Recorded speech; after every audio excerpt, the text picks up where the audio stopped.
नमस्कार, आप देख रहे हैं न्यूज नेशन और मैं हूं आपके साथ चिराग सुखीजा। WPL 2024 यानी कि वुमेन्स प्रीमियर लीग 2024 का अब सिर्फ एक मुकाबला बचा है। जी हां, फाइनल मैच खेला जाएगा 17 मार्च यानी कि रविवार को और दो टीमों के बीच होगा अब खिताबी मुकाबला। ये मुकाबला है royal Challengers Bangalore versus Delhi Capitals के बीच, यानी कि अब एक नई टीम विजेता के तौर पर मिलेगी। अब मेंस IPL हो, वहां पर भी दिल्ली कैपिटल्स या रॉयल चैलेंजर्स बेंगलोर ने कभी भी खिताब नहीं जीता है और WPL यानी कि वुमेन्स प्रीमियर लीग में ये दोनों टीमें पहुंच चुकी हैं अब फाइनल में, यानी कि एक नई टीम मिलेगी हमें विनर्स के रूप में। दिल्ली कैपिटल्स काफी ज्यादा स्ट्रांग नजर आ रही है, पॉइंट्स टेबल में पहले नंबर पर थी, सीधा फाइनल के लिए क्वालिफाई की थी, लेकिन रॉयल चैलेंजर्स बेंगलोर ने वो एलिमिनेटर मुकाबले में मुंबई इंडियंस को हराकर फाइनल में जगह बनाई है। क्या रोमांचक मुकाबला हमें देखने को मिला एलिमिनेटर, जिसमें रॉयल चैलेंजर्स बेंगलोर ने एक हारी हुई बाजी को अपनी तरफ खींचा है और शानदार तरीके से जीत दर्ज करते हुए फाइनल में जगह बनाई है। अब ये मुकाबला, जैसा कि मैंने आपको बताया, रविवार 17 मार्च को खेला जाएगा। मुकाबला शाम 7:30 बजे शुरू हो जाएगा, 7 बजे टॉस हो जाएगा। ये मुकाबला खेला जाएगा दिल्ली के अरुण जेटली स्टेडियम में, जहां पर पिछले दिनों सारे मुकाबले जो हैं खेले गए हैं। अब इस वीडियो में बात करेंगे दिल्ली की पिच का मिजाज कैसा है, क्या बल्लेबाजों की मदद करेगी गेंदबाजों में, स्पिनर्स या फिर पेसर्स, किससे ज्यादा मदद मिलने वाली है, टॉस कितना क्रूशियल है, यहाँ पर सब चीजों पर बातचीत करेंगे पिच रिपोर्ट के अंदर। उसके बाद आपको बताएंगे संभावित प्लेइंग 11, दोनों टीमों के कुछ चेंजेस हमें क्या देखने को मिल सकते हैं, क्या कुछ बदलाव है, जानेंगे संभावित प्लेइंग 11 में। उसके बाद बात करेंगे मौसम की, दिल्ली का मौसम कैसा रहने वाला है मैच के लिए, कहीं बारिश मैच में खलल तो नहीं डाल देगी, जानेंगे वेदर रिपोर्ट में। इसके बाद बात करेंगे हेड टू हेड रिकॉर्ड्स की, जब जब दिल्ली और बेंगलोर की टीम आमने सामने हुई है तब तब किसका पलड़ा ज्यादा भारी रहा है WPL इतिहास पर नजर डालेंगे और याद करेंगे उस मुकाबले को भी जो अभी इन दोनों टीमों के बीच कुछ ही दिन पहले खेला गया था, वो था WPL मैच नंबर 17। उस मुकाबले का स्कोर कार्ड भी दिखाएंगे और आपको बताएंगे कि क्या उस मुकाबले का हाल रहा था। और उसके बाद बात करेंगे दोनों टीमों के मजबूत पक्ष क्या है और दोनों टीमों की कमजोरियां क्या हैं। तो इस वीडियो को एंड तक जरूर देखिएगा, इस फाइनल मैच से जुड़ी लगभग हर जानकारी आपको यहां पर देखने को मिल जाएगी। इसके अलावा अगर अभी तक आपने सब्सक्राइब नहीं किया हमारे चैनल को तो जल्द से जल्द सब्सक्राइब भी कर दीजिए, साथ ही बेल आइकन भी जरूर प्रेस कर दीजिए। 1 लाख सब्सक्राइबर्स के काफी ज्यादा नजदीक आ गया न्यूज नेशन स्पोर्ट्स, तो इस वीडियो के जरिए ही हम टारगेट कर रहे हैं कि 1 लाख सब्सक्राइबर्स आप हमारे पूरे करवा देंगे, तो सब्सक्राइब बटन जरूर प्रेस कर दीजिएगा। तो चलिए अब बिना किसी देरी के नजर डालते हैं दिल्ली की पिच रिपोर्ट पर। अरुण जेटली स्टेडियम की पिच से बल्लेबाजों को मदद मिलती है, मैदान छोटा और आउटफील्ड तेज होने की वजह से यहाँ रन बनाना आसान हो जाता है। नई गेंद से तेज गेंदबाजों को थोड़ी मदद जरूर मिलती है, लेकिन दूसरी पारी में स्पिनर्स हावी हो जाते हैं। टॉस जीतने वाली कप्तान यहां पर पहले बल्लेबाजी करने का फैसला कर सकती है, क्योंकि बाद में स्पिनर्स जो हैं वो अच्छी खासी विकेट चटकाने में कामयाब होते हैं। दूसरी पारी में विकेट थोड़ी सी स्लो हो जाती है, ड्यू फैक्टर अब इतना है नहीं, जिस वजह से टॉस जीतकर पहले बल्लेबाजी करना ही ठीक रहता है। और फाइनल मैच है, फाइनल में उम्मीद कभी रहती है कि एक हाई स्कोरिंग मुकाबला देखने को मिले, क्योंकि एलिमिनेटर में भी हमने देखा था RCB ने सिर्फ 135 बनाए, उसे डिफेंड भी कर लिया गया। 5 रनों से मुंबई इंडियंस को हराकर फाइनल में रॉयल चैलेंजर्स बेंगलोर ने, यानी कि स्मृति मंदाना की टीम ने एंट्री मारी है। इसीलिए प्रेशर वाले गेम में हाई स्कोरिंग मुकाबला नहीं होगा, लेकिन टीम कोशिश यही करेगी कि पहले बल्लेबाजी करके 160-170 रन तक तो कम से कम पहुंचा जाए, क्योंकि दिल्ली कैपिटल्स की बल्लेबाजी में वो दमखम हमें नजर आता है और RCB भी पीछे नहीं है। तो ये तो बात हो गई पिच की। अब अगर बात करें यहाँ पर चेंजेस की, क्या कुछ चेंजेस देखने को मिल सकते हैं और संभावित प्लेइंग 11 क्या हो सकती है, तो आइए नजर डालते हैं दिल्ली कैपिटल्स बनाम रॉयल चैलेंजर्स बेंगलोर फाइनल मुकाबले के लिए कैसी हो सकती है प्लेइंग 11। सबसे पहले होम टीम दिल्ली की बात करें तो कप्तान मैग्लेनिंग और शेफाली वर्मा ओपनिंग करते हुए नजर आ सकते हैं। इसके अलावा एलिस कैप्सी है, जेमिमा रॉड्रिग्स है। अब ये टॉप 4 बैटर्स जो है दिल्ली कैपिटल्स के पास, चारों ही कमाल की फॉर्म में चल रहे हैं। इसके अलावा मैरिसन केप है, जेस जॉनसन हो सकते हैं, राधा यादव, अरुंधति रेड्डी, तानिया भाटिया, शिखा पांडे और मिन्नू मणि आपको खेलती हुई नजर आ सकती हैं। बात अगर करें बेंगलोर की संभावित प्लेइंग 11 की, तो कप्तान स्मृति मंदाना के साथ सोफी डिवाइन ओपनिंग करती हुई नजर आ सकते हैं। इसके अलावा एलिस पेरी है, दिशा कसाट है, ऋचा घोष इस टीम की विकेट कीपर है और कमाल की फॉर्म में चल रही है बल्ले के साथ भी। इसके अलावा सोफी मॉलिनेक्स है, जॉर्जिया वेयरहैम है, श्रियंका पाटिल, शोभना आशा, श्रद्धा पोखरकर है यहाँ पर और रेणुका सिंह ठाकुर भी इस लिस्ट में मौजूद हो सकती हैं। तो इस तरीके की है दोनों टीमों की संभावित प्लेइंग 11।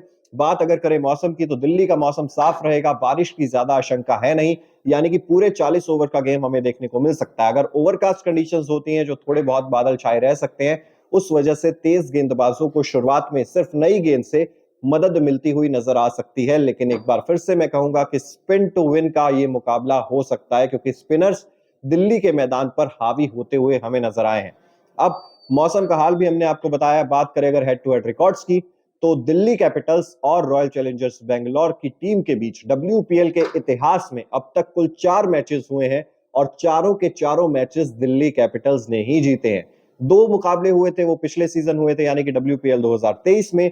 2 मुकाबले इस सीजन भी हुए हैं दोनों टीमों के बीच और वो दोनों मुकाबले भी दिल्ली कैपिटल्स ने ही अपने नाम किए हैं, यानी कि पलड़ा दिल्ली कैपिटल्स का हेड टू हेड रिकॉर्ड्स में काफी ज्यादा भारी नजर आता है। अब स्कोर कार्ड पर नजर डालते हैं, जहां पर दिल्ली कैपिटल्स और royal Challengers Bangalore WPL 2024 match number 17 था, आमने सामने थे।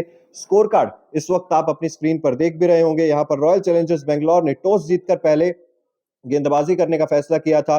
दिल्ली कैपिटल्स ने 20 ओवर में 5 विकेट के नुकसान पर 181 रन बना दिए थे, जिसमें जेमिमा रॉड्रिक्स ने 58 रन बनाए थे। 36 गेंदों में एलिस कैप्सी ने 48 बनाए थे। 32 गेंदों में मैग लेनिंग कप्तान इनकी 29 रन बनाए थे 26 गेंदों में, और शेफाली वर्मा ने 23 रन बनाए थे। यानी कि ये जो टॉप 4 बैटर्स हैं, इन्होंने ही अच्छा खासा काम कर दिया था टीम के लिए। उसके अलावा गेंदबाजी की बात करें आरसीबी की, तो श्रियंका पाटिल ने 4 विकेट्स निकाले थे 26 रन देकर, कमाल की गेंदबाजी की थी। और आशा शोभना को 1 विकेट मिला था 29 रन देकर। जवाब में लक्ष्य था 182 रनों का। रॉयल चैलेंजर्स बेंगलोर की शुरुआत बेहद ही खराब हुई थी, लेकिन उसके बाद ऋचा घोष की कमाल की पारी थी। सिर्फ 29 गेंदों का सामना करते हुए 51 रन बनाए थे। एलिस पेरी ने 49 बनाए थे। 32 गेंदों का सामना करते हुए सोफी मोलिनिक्स ने 33 बनाए थे और सोफी डिवाइन ने 26 रन बनाए थे। इसमें अगर दिल्ली की गेंदबाजी की बात करें, एलिस कैप्सी ने, अरुंधति रेड्डी, मर्जेन केप और शिखा पांडे यानी कि चारों गेंदबाजों ने एक एक विकेट हासिल किया था, लेकिन 1 रन दूर रह गई थी। यहां पर रॉयल चैलेंजर्स बेंगलोर की टीम 180 बना लिए थे, लेकिन 1 रन, सिर्फ 1 रन दूर रह गई थी। आखिरी गेंद पर रन आउट हो गई थी ऋचा घोष और दिल्ली कैपिटल्स के खेमे में खुशी का माहौल था। आरसीबी थोड़ी सी टेंशन में थी क्योंकि तब तक क्वालिफाई नहीं कर पाई थी, लेकिन उसके बाद जो दोनों मैचेस खेले हैं आरसीबी ने कमाल का प्रदर्शन किया। उन दोनों मैचेस में 2 बार लगातार मुंबई इंडियंस को हराया है और उसके बाद फाइनल में एंट्री पाई है। तो इस तरीके का रहा था कुछ हाल। अभी तक दिल्ली कैपिटल्स से रॉयल चैलेंजर्स बेंगलोर की टीम जीती नहीं है WPL के इतिहास में। ये थोड़ा सा चैलेंज जरूर रहने वाला है, लेकिन अगर बात करें दोनों टीमों की फॉर्म की, तो जैसा कि मैंने आपको बताया, काफी अच्छी फॉर्म में दिल्ली कैपिटल्स की चारों बैटर्स, जो टॉप की 4 बैटर्स हैं। लेकिन अगर 2 शुरुआती झटके दे देती है आरसीबी की टीम दिल्ली को, फिर कहीं ना कहीं मैच इंटरेस्टिंग हो जाएगा। मैच में रॉयल चैलेंजर्स बेंगलोर की टीम आ जाएगी। खासतौर पर शेफाली वर्मा को आउट करना बहुत ज्यादा जरूरी होगा, क्योंकि एक बार सेट होने के बाद बहुत तेज गति से रन बनाते हैं शेफाली वर्मा। और जेमिमा रॉड्रिक्स भी कमाल की फॉर्म में चल रहे हैं। इस टीम की गेंदबाजी भी काफी अच्छी नजर आती है। स्पिनर्स भी काफी अच्छे फॉर्म में चल रहे हैं। रॉयल चैलेंजर्स बेंगलोर के लिए स्मृति मंदाना कप्तान का हालिया फॉर्म थोड़ा सा परेशानी का कारण जरूर बना है। पिछले 2-3 मुकाबलों में उनके बल्ले से रन नहीं निकले हैं, लेकिन एलिस पेरी क्या कमाल की गेंदबाज, क्या कमाल की बल्लेबाज हैं ये। रन्स भी बहुत सारे बनाए इन्होंने पिछले कुछ मैचेस में और विकेट्स भी चटकाए हैं। WPL के इतिहास में सबसे सफल गेंदबाजी का स्पेल डाला है तो वो एलिस पेरी ने डाला है। 6 विकेट निकाले थे 15 रन देकर और कमाल की गेंदबाजी का प्रदर्शन किया था। एलिस पेरी डेफिनेटली इस टीम की सबसे मजबूत प्लेयर जरूर है, लेकिन बाकियों से भी कंट्रीब्यूशन चाहिए होगा। और सोफी डिवाइन, एक बार फिर से मैं लगातार बोलता हुआ आ रहा हूं कि सोफी डिवाइन का जिस दिन बल्ला चलेगा उस दिन वो अकेले अपने दम पर मैच जिताने की काबिलियत रखते हैं। अभी तक WPL के पूरे सीजन में उतना ज्यादा प्रदर्शन आया नहीं उनके बल्ले से, लेकिन अगर फाइनल में उनका ऐसा प्रदर्शन आता है तो दिल्ली कैपिटल्स की टीम पूरे तरीके से ढेर होती हुई नजर आ सकती है। उम्मीदें रहेंगी, स्मृति मंदाना से भी बहुत सारी उम्मीदें रहेंगी। और खासतौर पर जो मेन चीज है रॉयल चैलेंजर्स बेंगलोर के लिए, रेणुका सिंह ठाकुर का फॉर्म। वो शुरुआत में अच्छी विकेट्स निकाल कर दी थी जब सीजन शुरू हुआ था, लेकिन अब कहीं ना कहीं उनका फॉर्म डिप होता हुआ नजर आया। तो इसलिए रेणुका सिंह ठाकुर को थोड़ी सी अतिरिक्त उम्मीदें उनसे थोड़ी सी ज्यादा रहने वाली है। तो सबसे पहले हमने बात किया पिच के बारे में, आपको संभावित प्लेइंग 11 बताई है, मौसम का हाल जाना है, हेड टू हेड रिकॉर्ड्स पर बात की है, और उसके बाद आपको बताया है दोनों टीमों के मजबूत पक्ष क्या हैं और कमजोर कड़ियां क्या हैं। ये सब कुछ जानने के बाद आपको क्या लगता है WPL 2024 का खिताब यानी कि फाइनल मैच कौन सी टीम जीतने वाली है, दिल्ली या फिर बेंगलोर? कमेंट बॉक्स में जरूर बताइए। इसके अलावा अगर अभी तक आपने सब्सक्राइब नहीं किया है न्यूज नेशन को, तो जल्द से जल्द सब्सक्राइब भी कर दीजिए। साथ ही बेल आइकन जरूर प्रेस कर दीजिए ताकि देश और दुनिया से जुड़ी हर खबर सबसे पहले आप तक पहुंचे। देखते रहिए न्यूज नेशन।